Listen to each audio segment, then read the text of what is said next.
Iyo Bruce na wazumuka huje ko Kushwera. Ahantu za kuzoko no yora guzati kwera ngo leteraho Omukazi mbini ngo mushikimbaha. Mutonzi wa fayasarawo. Mwenda hatogambiye cyushi.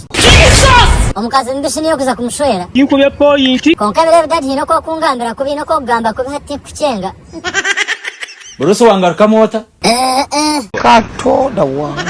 Yo dadi mbe nagambira ngo gumoye tware. Yesu! Speed yenda kurenga. Jesus is Lord. Nobasa kwendera otomye nyoka mpugambe. Ati Omukazi mbi kunkumuleta niyo kuba noza kumushwera. Inkubye point. Oba nashwera Omukazi mbi, oba nashwera Omukazi mulungi no wanje.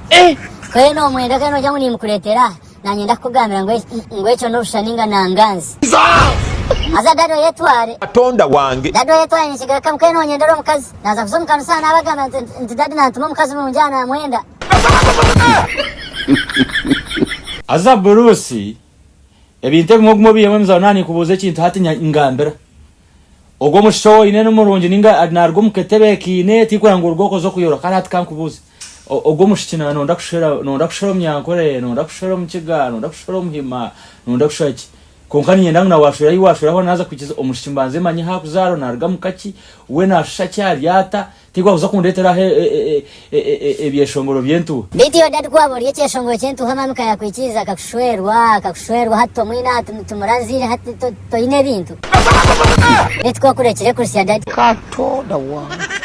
Onda asheno wogo bana ashwera cyeshongoro cyentu bana shuka kastani nyendo kuba mukunze tiyo kuba mukunze waho dadi Omukazi dala. Mutonzi wa fayasarawo.